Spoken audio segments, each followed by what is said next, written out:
大家听到没有？这个轮子踩刹车的时候里面有响声。接下来我们把它拆开，看看里面是什么情况。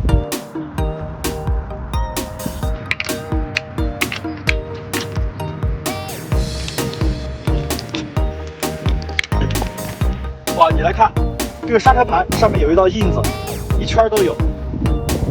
然后用手摸一下，能感觉到明显这一圈是凹进去的。刚才的响声肯定跟这个印子有关系。接下来我们把刹车卡钳给它拆出来，看看里面是什么情况。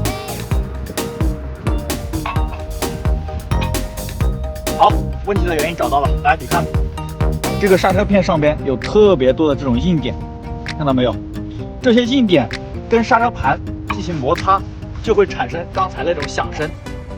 接下来我们只需要把这些硬点给它打磨掉，问题就能解决。咱们从5金店花5分钱买一张砂纸，然后把刹车片放在上面，来回的摩擦。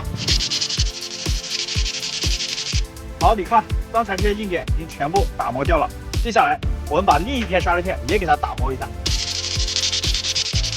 好，现在2个刹车片已经全部打磨完了。接下来我们给它装回去看看效果。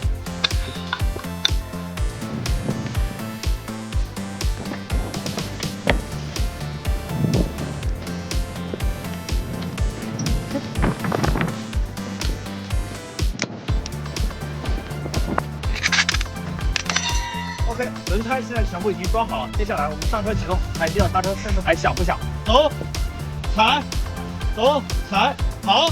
OK， 大家听到啊，踩刹车的声音已经没有了，问题也彻底解决了。而且刹车盘上这道印子，它跑一段时间就会自动消失。